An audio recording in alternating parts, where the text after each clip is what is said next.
जी अस्सलाम वालेकुम मियां साहब, मेरा नाम तारिक खान है, मेरा एक न्यूज़ से ताल्लुक़ है। 2013-14 में डॉक्टर तारुल कादरी साहब ने धरने से पहले सर ऐसे ही हम लोगों को बुलाते थे और बताते थे कि सूबे बनेंगे। तो मुझे अच्छी तरह याद है कि मैं उनका सारा प्लान सुन रहा था। सुनते सुनते सारे उनके अपने ही लोग थे, बड़े महदूद हो रहे थे। मैंने उन्हें कहा कि सर ये ज़बरदस्त कमाल, आप बिल्कुल ठीक बात करें, सूबे बनने चाहिए। तो मैंने कहा था कि क़ुव्वत नाफ़ज़ा कहाँ से आएगी, इसको इम्प्लीमेंट कौन करेगा। सवाल यह है कि आपकी सारी बातें बड़ी खूबसूरत है, लेकिन वो है कि वो तही दस भी क्या खूब कहानी घर था, बातों बातों में मुझे चांद भी ला देता। तो बातें तो बड़ी सर आप खूबसूरत हैं, आप वाकई कमाल बात कर रहे हैं। ये डॉक्टर तारुल कादरी साहब भी करते थे। दो चीज़ें सर मैं सख्ती शायद मेरे सवाल में आ जाए। एक तो इसकी आपके पास इम्प्लीमेंटेशन फोर्स क्या है, क्या दूसरा सर क्या ये वही डुगडुगी है जो सर तारुल कादरी साहब बजा रहे थे कि ये नहीं है सर? डुगडुगी तो नहीं बता रहे। ये पाकिस्तान में मुख्तलिफ लोग करते रहे होंगे। मैंने पहली दफ़ा इस पर 2008 में लिखा था। अब पता नहीं आप जो बात कर रहे हो उससे पहले की है या बात की है। अच्छा, मैंने इससे जो सबसे पहले मैंने लिखा है वो रिकॉर्ड पे है, वो 2008 में है। इससे पहले जो मैंने देखा था किसी डॉक्यूमेंट में, वो एक ज़ियाउल हक साहब के दौर में अंसारी कमीशन बना था। उसमें एक पैराग्राफ है छोटा सा जिसमें उन्होंने कहा है कि पाकिस्तान के और सूबे बनने चाहिए। तो ज़ाहिर है बहुत सारे लोगों ने कहा होगा, ये कोई ऐसी खुफिया बात तो है नहीं। मैं आपको उसका कहता हूँ, जो आपने कहा कि ये इम्प्लीमेंट कैसे होगा, इम्प्लीमेंट मेरे ख्याल में तो ये इसी तरह होगा कि ये पाकिस्तान के अवाम ये मुतालबा करेंगे। हम सारे इसीलिए यहाँ पे बैठे हैं, आप सबका इन्फ्लुएंस है। आप जब बात करेंगे, हम लोगों से बात करेंगे, लोगों को बात समझ आएगी। हम अभी तक 2-4 इस तरह की हमारी महफिलें हुई हैं, बाकी ज़्यादातर हम यूनिवर्सिटीज़ में गए हैं, हमने यूथ से बात की है, लोगों से बात की है।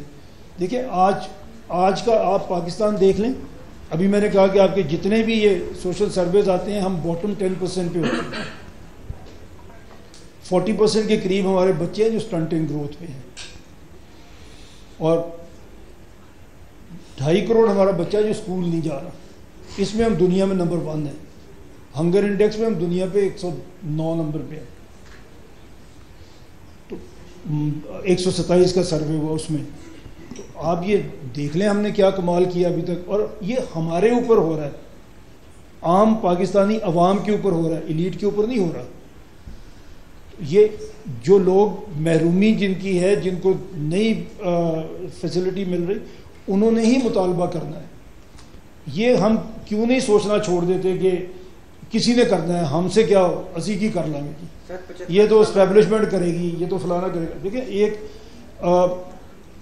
अनफॉर्चुनेटली हम तो कहते हैं कि मुसलमानों की यहाँ पे बड़ी लंबी हुकूमत रही है, लेकिन यहाँ पे बादशाहों की हुकूमत रही है और बाकी सारे उनके ग़ुलाम ही रहे। तो वो 1000 की साल की ग़ुलामी है जो हमने इस तरह से काटी है। और उसके बाद जब हम मज़हब के पास गए हैं, हमने वहाँ पे जाके बात करने की कोशिश की है, तो वहाँ भी हमें यही कहा गया है कि सवाल नहीं करना, तकलीद करनी है। जो हमने कह दिया, जो किसी आलम ने सवाल नहीं करना। पॉलिटिकल सिस्टम में बादशाह ने मना कर दिया सवाल नहीं करना, यहाँ पे हमारे आलम दीन ने भी कहा तुमने सवाल नहीं करना। हम किसी खानका में गए हैं, किसी पीर साहब के पास चले गए हैं कि वहाँ हमें कुछ सुकून मिलेगा, वहाँ भी पहली शर्त यही आई है कि मुरीद बनना है, सवाल नहीं करना। तो ये हमारे अंदर इनकलकेट कर दिया है कि हमने सोचना ही ये है कि फलाना करेगा तो होगा, फलाना करेगा तो होगा। हमारे करने से क्या होता है, ये हमारे ही करने से होगा। दुनिया में कैसे आई थी जमहूरियत? बादशाह ने तो किसी ने जमहूरियत नहीं दी, अवाम ही उठे और उन्होंने ही सोचा कि हम टैक्स दे रहे हैं, हम जंगें लड़ रहे हैं, तो इख्तियार भी हमारे पास ही होना चाहिए। हम ये क्यों नहीं सोच सकते? और ख़ास तौर पे हमारे पढ़े लिखे नौजवान ये क्यों नहीं सोच सकते? और ये उन्हीं के अंदर से लीडरशिप आनी है। ये मैं आपको अर्ज़ कर दूँ, उसके बगैर ये मुल्क नहीं आगे चलेगा। आप जो मर्जी करते रहे, बीच में आते हैं 2-4 साल कहीं भी अच्छे, हम फिर उसी खड्डे में दोबारा गिर जाते हैं। कैसे हम इससे निकलेंगे? एक सस्टेन्ड ग्रोथ हमें कैसे मिलेगी? एक भी हमारा लीडर आज तक हमने इलेक्ट नहीं किया कि जिसने कहीं पे पहले परफॉर्म किया हो और वो परफॉर्मेंस की बेस पे री इलेक्ट हो जाए किसी बड़े ऑफिस के लिए। हमने कभी भी ऐसे नहीं किया।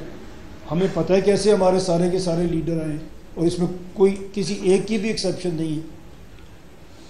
तो हम कहीं से तो शुरू करेंगे या नहीं करेंगे। मैं तो ये कह रहा हूँ, तारिक कादरी साहब की तो सियासी पार्टी थी, उन्होंने इलेक्शन लड़ना था, मैंने नहीं लड़ना। मेरा किसी सियासी पार्टी से कोई ताल्लुक नहीं है और इलेक्शन भी नहीं लड़ रहा, तो मैं क्यों करूँगा। मैं तो इसलिए कर रहा हूँ, मैं बार बार हम बैठ के हम बात भी करते हैं। हमारा मज़हब तो ये कहता है कि आपके हमसाये में अगर एक बंदा भूखा रहा तो आपको जवाब देना पड़ेगा, कहता है, इसमें तो कोई हमारा इख्तिलाफ नहीं। तो जहाँ पे 40% बच्चे आपके स्टंटिंग ग्रोथ पे होंगे, इसका मतलब उनको खाना नहीं मिल रहा, तो हुक्मरान तो जवाब देंगे ही देंगे, हम भी तो देंगे। हम क्या करें उनके लिए। मैं तो आके आपके सामने बात कर सकता हूँ, कुछ और जो मैं कर सकता हूँ वो मेरा ज़ाती है। बट अगर मैं ये समझता हूँ कि better governance is the answer, तो मेरा फ़र्ज़ है कि मैं बात करूँ कि हम बेटर गवर्नेंस कैसे ला सकते हैं। आपके पास कोई और तजवीज़ है, आप बताएं, हम उस पर भी गौर कर लेंगे। लेकिन मेरे ख्याल में तो ये एक तरीका है कि हम अपनी गवर्नेंस ठीक करेंगे तो यहाँ से भूख मिटेगी, लोग पढ़ेंगे, लोगों को सेहत की सहूलत मिलेगी। मैं तो कर रहा हूँ अपनी कब्र के लिए, आप सारे अपने अपना देख लें, आपने क्या जवाब देना। हमारे हुक्मरान भी देख लें, उन्होंने क्या जवाब देना। जवाब तो देना पड़ेगा, ये तो हमारा ईमान है या नहीं है। इसको कंक्लूड कैसे करेंगे? मैंने कर दिया ना कंक्लूड। बात करते रहेंगे, बात करते रहेंगे। नहीं, हम लोगों से बात करेंगे। देखिए, मैं बैठ के चौधरी साहब से बात तो नहीं कर रहा, हम ये बात ड्राइंग रूम में बैठ के अकेले तो नहीं कर रहे। हम यूनिवर्सिटीज़ में जा रहे हैं, हम आपके पास आए हैं, पूरा पाकिस्तान हमने फिर लिया। हम लोग पेशावर गए हैं, सिंध में गए हैं, पंजाब में, सब जगह पे जा रहे हैं, तो बात कर रहे हैं लोगों से, लोगों को कन्विंस कर रहे हैं। जो लोग कन्विंस हो रहे हैं वो इस बात को आगे पहुंचा रहे हैं। तो शुरू तो हो गया, हमने कुछ महीने पहले शुरू किया था, अब ये हर जगह डिस्कस तो हो रहा है। गवर्नमेंट भी इस पर बात कर रही है, अपोजिशन भी इस पर बात कर रही है, इसी तरह लोग इस पर बात करेंगे। जब करेंगे और चाहेंगे लोग, तो ये आगे बढ़ेगा ही बढ़ेगा।